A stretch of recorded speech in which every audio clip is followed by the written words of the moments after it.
જેતપુરની દીકરી સાથે નોકરીની લાલચ આપીને શું થયું? સાધુ અર્જુન બાપુ વિશે આ કોલ રેકોર્ડિંગમાં સાંભળો ચોંકાવનારો ખુલાસો. આખો વિડિયો જરૂર જુઓ. આ વિડિયો તમને અંત સુધી બાંધી રાખશે. તો વિડિયો સ્કીપ કર્યા વગર પૂરો જોતા રહેજો. હાલો. હાજી સાહેબ નમસ્કાર. નમસ્કાર નમસ્કાર. હું વિજય પરમાર બોલું છું જામકંડોળાથી. બોલો ભાઈ. જામકંડોળા. બોલો બોલો. મારા એક સાડી છે ને, હમ એક સંત છે એટલે આપણે જ કહેવાય. હમ હવે અર્જુન બાપુ સન્યાસી કરીને છે. હા મેટોડામાં એનું કઈ ક્લિનિક છે. હા અને મારા સારા એવા પરિચયમાં પેલા શરૂઆતમાં હતા, પણ આપણે તો એવું ના ખબર હોય કે આ વ્યક્તિ કોણ છે, કેવું છે એવું. બરાબર. અને મેં એને ગુરુ તરીકે અપનાવ્યા હતા અને મારા ઘરમાં મોટા બધા ફોટા રાખ્યા હતા. અમે એને પગે લાગતા ને પૂજા કરતા ને એવું બધું કરતા. બરાબર. પછી મારા સસરા પક્ષના એના સંપર્કમાં આવ્યા. હા એટલે ત્યાં અહીંયા લોકો અમારી ઘરે મારા સસરાની ઘરે આવવા જવા માંડ્યા, નાતે કરવા માંડ્યા. મારા સાડી છે ને એમની ઉંમર છે 30 વર્ષની આસપાસ. બરાબર. એને એવું કીધું કે તને અમે સર્ટિફિકેટ, હું તને આયુર્વેદિક નું સર્ટિફિકેટ અપાવું ને તું 12 ભણેલી છો એટલે તને મળી જશે ને તને ડોક્ટર બનાવી દેવી છે ને હા એવી બધી લોભામણી ને લાલચ ને એવું બધું આપી. અને છોકરીને કે તું થોડા દિવસ મારા ભેગો ઈ કે આવા ભગવા પહેર ને સન્યાસ નું ઓલું કરી કે હું તને ડોક્ટર બનાવી દઈશ કે.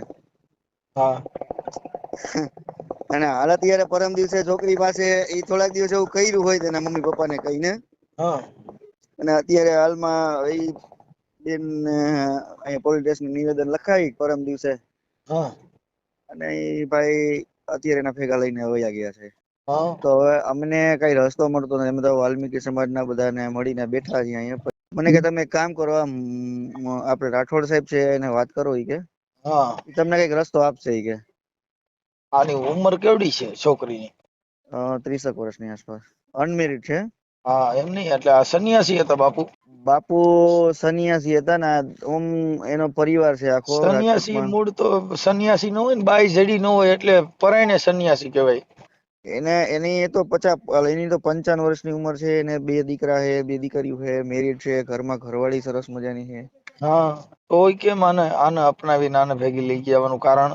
ઈ કે મારી શિષ્ય હે ઈ કે મારી દીકરી, પણ તારે કઈ આશ્રમ નથી. હા એટલે અમે તો ઈ પ્રમાણે મળવા માટે અમે ઘણા પ્રયત્ન કરતા કે તારા આશ્રમ નથી તો આ દીકરીને કેવી રીતના રાખી, તું બાંહેધરી આપીશ અમને? આ એના દીકરીને એના સંન્યાસ તારે નંબર ભેગો છે? કેના હા સન્યાસી ના નંબર છે?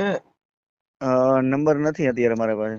આટલા બધા પરિચયમાં તાર નંબર નથી? હા એમાં હું છે 6 મહિના પેલા મેં આવા મેસેજ મળ્યા હતા ને કે અવ્યવસ્થિત છે ને ડ્રિંક કરે છે ને આવું. એટલે પછી અમે તો બધા 7-8 મહિના પેલા બધું કાઢી નાખ્યું. પણ આ પછી હું થી કઈ ખબર નથી. બરાબર. આ એટલે છોકરી પાસે મોબાઈલ છે કે એની પાસે નથી? એ તો પછી બંધ રાખે છે. બેન તો મોબાઈલ જ 2 દિવસથી બંધ છે એનો. કોન્ટેક્ટ કઈ હા થતો નથી. કાલે કોન્ટેક્ટ કર્યો ને તો કે અહીં જેતપુર પોલીસ સ્ટેશન બધું લખાવી દીધું એને. હે જેતપુર પોલીસ ને એવું લખાવ્યું કે હું બાલિક છું હા અને હું પુખ્ત વયના છું. મારા ઘરેથી કોઈ પણ જાતનું ઘરેણું કે રોકડ રકમ કઈ હા લીધા વગર હું મારા ગુરુજી સાથે હા મારા ગુરુજી ને સાથે સમાજ કાર્ય કરવા માટે મારા ઘરેથી નીકળી ગયો છું. બરાબર. અને ઓછો અવાજમાં મારી મરજીથી હું જાઉં છું. હા એટલે એમાં કઈ કોઈ કાયદો તો કોઈ એવો જોગવાઈ ના જ આપે કે આપડે લઈ આવીએ ને પાછી. ઈ તો પોતાની ઈચ્છા મુજબ ઈ કરી શકે છે, એનાથી કોઈ પણ મતલબ નથી. એવું છે કે સમાજના આગેવાનો મળી અને એને કઈક યોગ્ય નથી. તારે કોઈ આશ્રમ નથી, તારા કોઈ શિષ્ય નથી અત્યાર સુધીમાં. જે તે શિષ્યો મહિના એ હોની ઘરે અત્યારે સમાજ કાર્ય કરવો હોય ને તારે આ જે તમે કદાચ ઓળખતા હોય તો ઓલો અર્જુનદાસ સન્યાસી કાયાકલ્પ મેટોડામાં એનું ક્લિનિક છે. અને નથી બધે કેતો હું દવા ફ્રી દઉં છું, કેન્સર ની દવા ફ્રી દઉં છું. આપણે હું ભાઈ મારે હું તો કદાચ રોજ આવતો. વિસાવદર કોઈ કોન્ટેક્ટમાં હોય ને વિસાવદર એના કેમ્પ વધારે થાય છે. હવે આ જે કઈ છોકરીની મમ્મી કી કોઈ અરજદાર ફરિયાદી કોણ છે અત્યારે હાલ બન્યું છે? ફરિયાદીમાં અમે કાલે વકીલ પાસે મળવા ગયા હતા ને તો વકીલે કીધું કે તમારો કોઈ પણ વકીલ કેસ આ ન લે. તમારી દીકરી બાલિક છે, પુખ્ત વયના છે, એને એવું લખીને દીધું છે કે ભાઈ હું મારી મરજીથી રાજી ખુશીથી જાઉં છું. હા એમાં તો અને કોઈનું હાલે નહીં. કોર્ટ કે કોઈ એવો કાયદામાં કે એવું લખેલું નથી કે ભાઈ આને મગજ હિપ્નોટાઇઝ કરેલો હોય અથવા તો એની પર કોઈ પણ કઈ કારણ કરીને અથવા એને ફોસલાવી અથવા બીજા કોઈ કારણોસર એવું કોઈ જોગવાઈમાં આવતું નથી કે આ એ તો રીઝન જ નથી, પણ મૂળ એમ છે કે આવા સાધુના વેશમાં આવું કૃત્ય કરે છે ને તો આનો પર્દાફાશ કરવો એ જરૂરી છે. હા એટલે જ. હા ભાઈ, બ્રેક થોડીક ધીમી રાખજો તમે થોડીક. હા, એટલે હા એનો હા. પર્દાફાશ કરવો એ મહત્વની વાત છે. હમ. એના ફોટા બોટા કે એવું કઈ હોય તો મોકલજો. આ સાહેબ તમારો વોટ્સઅપ નંબર છે? હા, મારા વોટ્સઅપ નંબર. બાપુના ફોટા મોકલો ને તો જોઈ લઉં હું. આ દીકરીના હા, ફોટા મોકલો. દીકરીને મોકલાવું ને બાપુને મોકલાવું. હા, તો આ છોકરી છે ઈ તમારે શું થાય છે? એ છોકરી છે ને મારા સગા ફઈની દીકરી થાય, અને હા મારા સાડી શું ખુદ છે. મેં કીધું મારા સાડી છે ને મારા છોકરી અત્યારે 28 29 વર્ષની ઉંમર છે. એમ કહેતા કે ના ના, કે હમણાં થોડા દિવસ પહેલા મેરેજ કરવાની ની વાત ચાલતી હતી, હા 4-6 મહિના પહેલા. હા કે અત્યાર સુધી કે બધા સમજે કે અત્યાર સુધી મેરેજ નથી કર્યા, તો તું મેરેજ કરી લે. તો ટૂંકમાં એને કઈક કરવાનું કે હું કઈક ભણીને થોડુંક આગળ આવું પછી કઈક કરું એમ. હા. એ 12 પાસ થઈ ગઈ, પછી જનસેવા કેન્દ્ર નું ચાલુ કર્યું હતું ને એવું બધું હતું ઈ પણ આ બધું પોતાનું. આવી રીતે પછી આવા ઓરિજિનલ સન્યાસી ભેગા થઈ જાય ને પછી હમ. એમાં કાંઈ ન ઘટે ભાઈ. એ કે મારો કાયાકલ્પ ની કે તું દવા વેચ અને તને એમને 30% કમિશન દેવું ને આમ કરશું ને. એમના પરિવારનો કોઈના નથી નંબર? એના પરિવારના, આ સંન્યાસી બાપુના પરિવારના નંબર? એ છે ને તમને હમણાં વાલજી બાપા ફોન કરે ને, હમણાં વાલજી હા, ભગત. તો હું વાલજી એના ભગત છોકરાના એના જે આ સંન્યાસી બાપુ છે ને હા એની ઘરવાળીના નંબર હોય તો આપણે એને કહીએ કે ભાઈ આ તમારા ઘરેથી સંન્યાસ લીધો છે પણ બીજે હારે ઘર બાંધ્યું છે, એવું વાત સંભળાય છે, તો એ સાચું છે? એના ઘરમાં બધાને ખબર છે. હું એને છે ને અમે એની ઘરે રાત્રે 2 વાગે ગયા હતા, પરમ દિવસે 4 વાગે સવારના, સોરી. હા હા અહીંથી એમને એવું કીધું ને, ભાઈ હું મારા ગુરુજી સાથે જાઉં છું એમ. હા તમે પોલીસ સ્ટેશને ગયા. હા અમે પોલીસ સ્ટેશને ગયા ને, હા તો એ લોકો એવું કીધું કે ભાઈ અહીંયા છોકરી આવું નિવેદન લખાવીને ગઈ છે, હા તો તમે હે ને કે આમાં કોઈ પણ કોર્ટ કાર્યવાહી કે કઈ તમે કરી ના શકો. એમ નહીં, એના ઘરના હવે અભિપ્રાય શું આપ્યો ઈ જો. એટલે અમે છે ને કે તમે એક કામ કરો, તમે હે ને ખાલી તમે એના ઘરે જઈને કે મળી આવો એમ કીધું. ભાઈ હું મારા ગુરુજી પાસે જાઉં. ગુરુજી પાસે આશ્રમ તો છે નહીં, એને મકાન લીધેલા છે. હા તો એને કે તમે ઘરે જઈને મળી આવો કે. એટલે એને મેં 10 વાગે કીધું હતું. હા હા અમે એને ફોન કર્યો, પણ આ બધા શું છે આપણે અમારે તો વાલ્મીકી સમાજમાં ઓલો ભાઈ પૂછડા ભાઈ ની જરૂર પડે, ઓલા ભાઈ ની જરૂર પડે, ફલાણા ભાઈ ની જરૂર પડે, એમ કરતા કરતા 12 સાડા 12 તો અહીં થઈ ગયા. ઓકે. પછી રાત્રે બધા વાહન બાંધવા માટે રખડવા ગયા, અને આમ ને તેમ ને. એટલે હા ભાઈ તમે શાંતિથી સાંભળશો કે બીજા તો તમને દઉં, ફોનમાં વાત કરી લ્યો. અમે બધાને વાહન બંધાવા ગયા, ને 2 વાહન બંધાઈને અમે 10-15 જણા અમે રિક્વેસ્ટ કરવા ગયા હતા. હા રિક્વેસ્ટ કરવા કે ભાઈ અમે તમારી ઇજ્જત રહી જાય ને અમારી રહી જાય. હા આ 9-10 વાગે છોકરી આવી રીતના નીકળી ગઈ છે, તો હા રાત્રે અમે 2-3 વાગે તમારા ઘરે આવી તો કોઈને ખબર ન હોય ને, તમારે કોઈ આડોશી પડોશી ખબર હોય ને, અમારે આડોશી પડોશી કોઈને ખબર ન હોય. હા તો અમે ફેમિલી ના ગયા હમણાં અમે. હા તો એ લોકોએ બાજુમાં પોલીસ સ્ટેશને એવું ફોન કરીને કીધું કે આ લોકો કોઈક 15 જણા છે કે, અને અમને કે મારવા માટે આવ્યા કે. હા અને અમે અહીંયા કેતા હતા ભાઈ તમે જરાક બહાર આવો, અમારે ખાલી વાત કરવી છે, વાત કરવી. તો એને કઈ જવાબ જ ન દીધો. હા પછી બાજુવાળા એક ભાઈ ઉઠ્યા ને, એને કીધું ભાઈ તમે એક કામ કરો, આ રીતે રેવા આવ્યા એના 15 દિવસથી અમે ઓળખતા નથી, પણ છતાં અમને તો લાગે કે આ લોકો કઈ અવ્યવસ્થિત છે કે હા તમે આવી રીતે રાતે અહીંયા આવીને કોકના દરવાજા ખખડાવો. અહીંયા ચોરની રાડ છે ને, પોલીસ વાળા ખોટા કે તમને હેરાન કરે, ને કદાચ તમે અહીંયા આવ્યા જાવ પોલીસ વાળાને તેડીને આવો. હા એટલે અમે બાજુમાં ખીરસરા પોલીસ ચોકી અમે ગયા. હા મેટોડા પોલીસ જેડીસી મેટોડાની પોલીસ ચોકી ત્યાં અમે ગયા.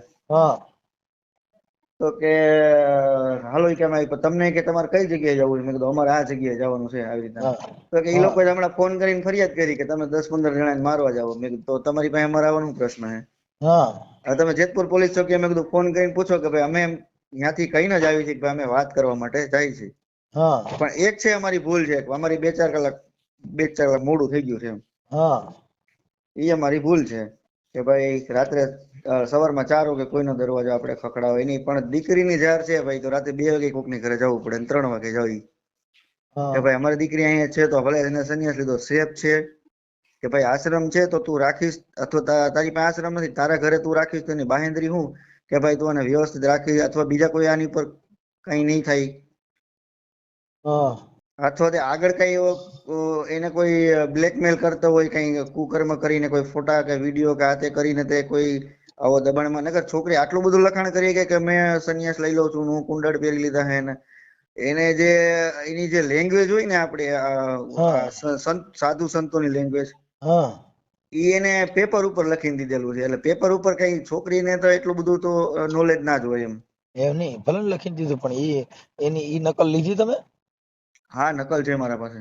હા ઈ નકલ અને બાપુના ફોટા અને છોકરીના ફોટા હું તમને વોટ્સઅપ કરું હમણાં. હા, બે બે હારે ફોટા પડવેલા છે એવા છે કે? હા, છે ને ફોટા હારે. હારે પડવેલા? હારે પડવેલા છે ને. એમાં શું છે, આ લોકોના ફેમિલી મેમ્બર હારે છે, એના મમ્મી પપ્પા ને એવું. હા અહીંયા આવતો ને ઘરે તો એમ કહેતો કે હું તને સર્ટિફિકેટ અપાવીશ.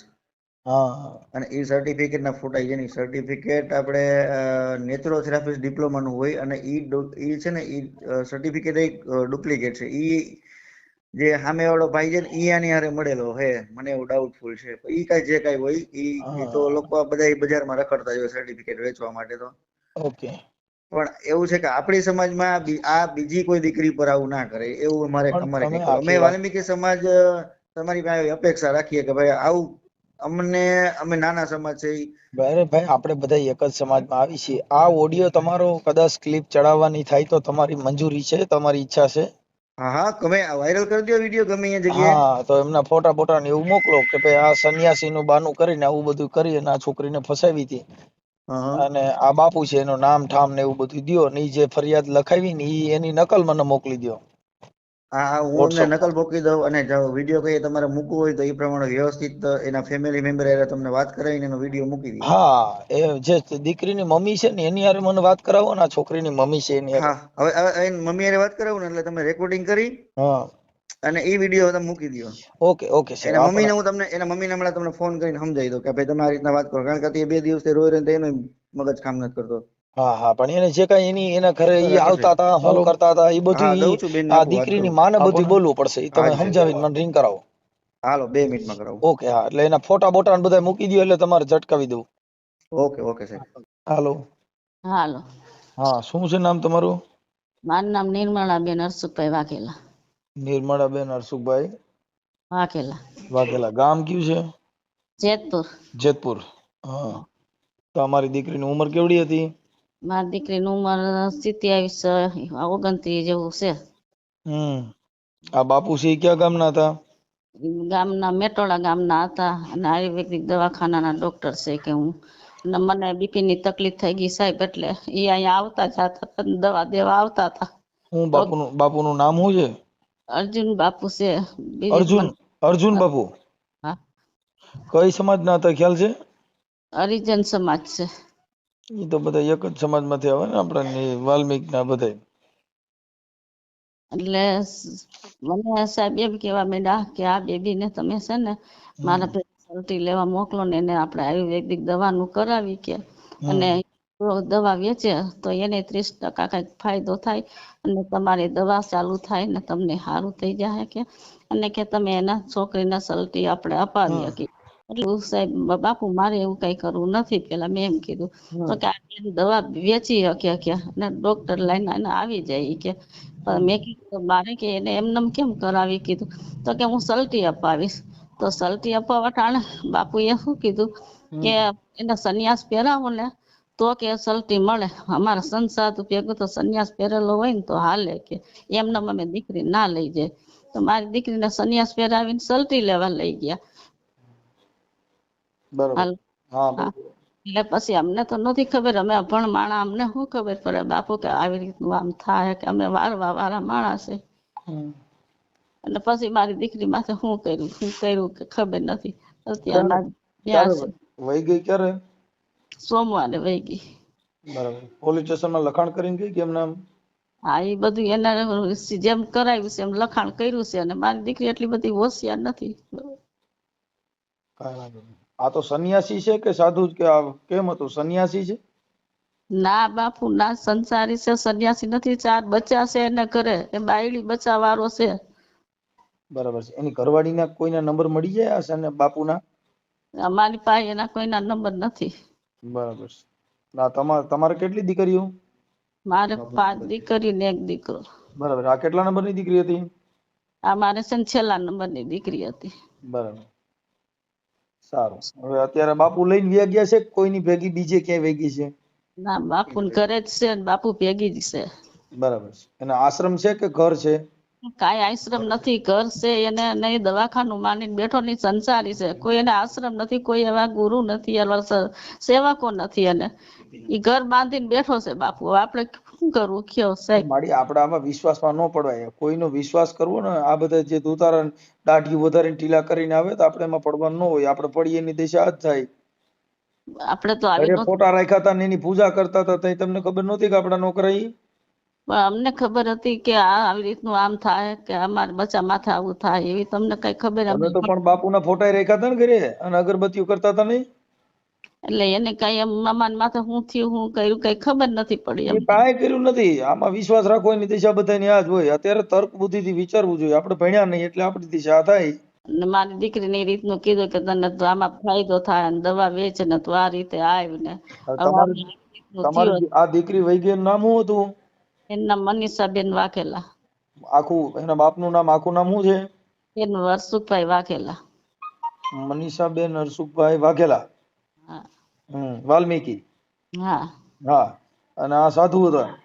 હા. બરાબર. ભગવા લુગડા પહેરતો તો કે લેંઘો જભો પહેરતા? કપડા પહેરતા હતા એમ તો, પણ સંસારી છે, સાધુ હાવ નથી. એમને ભગવા પહેરીને આવતો હતો કોલા? હા ભગવા પહેરીને આવતો એમ તો. હા એ ભગવાન લઈ જ ગયો છે. કાંઈ વાંધો ને. હાલો બાપુનું નામ આખું શું કીધું? હાલો બોલો, લખી નાખું. દાઢી વાળા બાપુ છે ને માથે અંબોળો વાળતા ને. એનું નામ શું છે? અર્જુન બાપુ સંન્યાસી. ખાલી અર્જુન બાપુ, આખું નામ નથી આવડતું? અમને આ નથી ખબર ઈ તો બાપુ. અર્જુન બાપુ. હા એનો તાલુકો જિલ્લો? રાજકોટ. રાજકોટ. કાંઈ વાંધો નહીં. એના ફોટા ને એવું આમાં મોકલી દો, હું જોઈ લઉં છું. હા. હા. જય ભીમ. આ વિડીયો ગમ્યો હોય તો લાઈક, શેર અને સબસ્ક્રાઇબ જરૂર કરજો મિત્રો.